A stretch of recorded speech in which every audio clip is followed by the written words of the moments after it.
Yan. Ganito lang ang buhay ng simpleng tao sa probinsya. Ang magbunot ng palay at magtanim. Pagkatapos magtanim, antayin na lang ang gapasan uli. Kayo, dinanas nyo ba ito? Ha? Naranasan nyo ba ang ganitong buhay? Kayong mga dyan sa Kongreso. Kayong mga nandyan sa Kongreso at Senado, nangungurakot lang ko. Hindi nyo alam kung gaano kahirap ang buhay. Mga buwisit yun.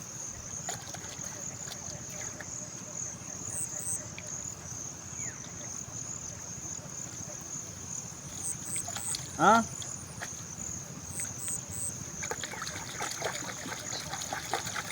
Masakit sa bibig. Masakit talaga sa baywang yan. Kaya alam mo, gano'n lang kasimple ang magbunot ng palay. Mas lalo yung magtanim. Pag umupo ako, sasabog na yung ano, Yung mababasa yung pet ko. natural. Dapat pagdala ako na upuan. Bangkito.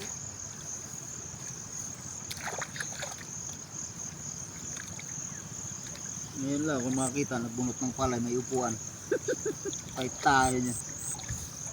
Bangkito lang.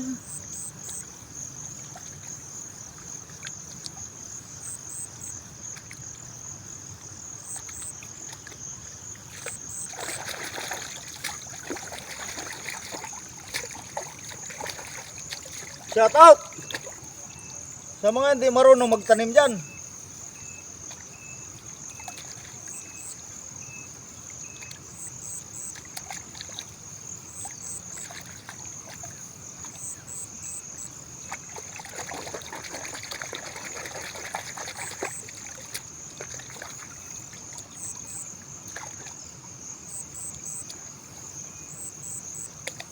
Ubos na natin to, hindi pala sa atin ito.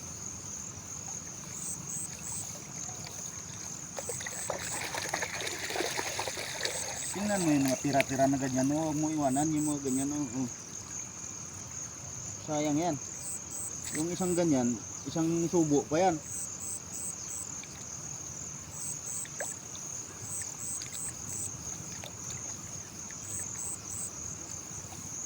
Maganda mamaya pag marami tayo. Sa video. Woo! Luting pala yun. Kasama ko din. Bakit na sila? Dito na din.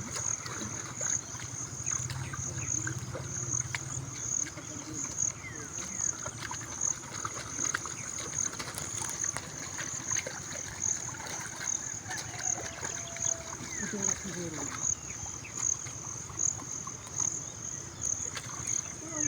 Ang pagbiro-biro ko, hindi ka mamutog pa.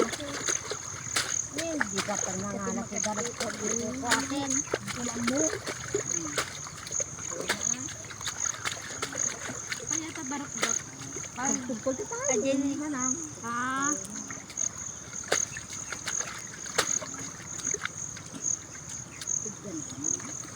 Bakit kapay?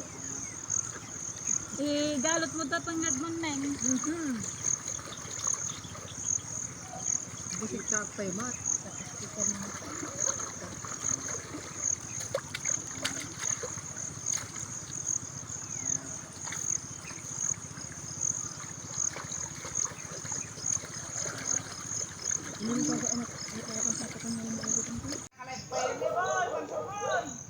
Ah!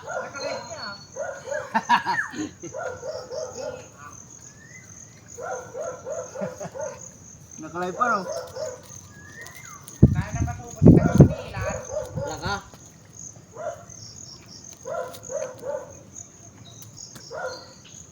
Ganyan ba yun? Malamang. Dati magaling ako dito eh.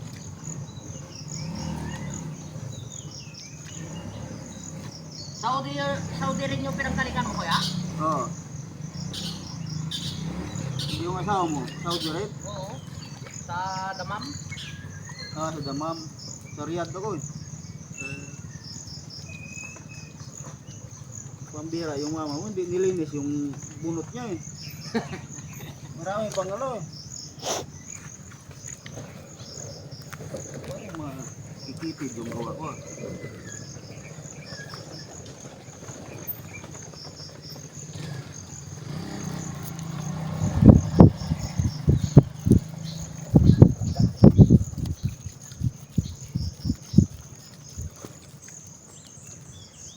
Bili si aking magtanim ah.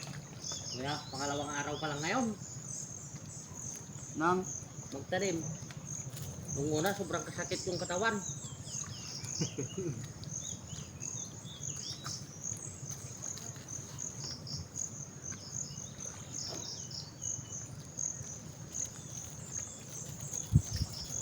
tutubo kaya itong ginagawa ko? Ano po yan?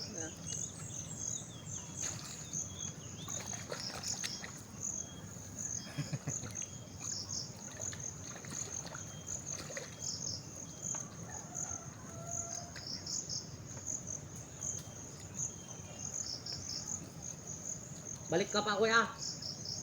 Balik ka pa. Oo ah.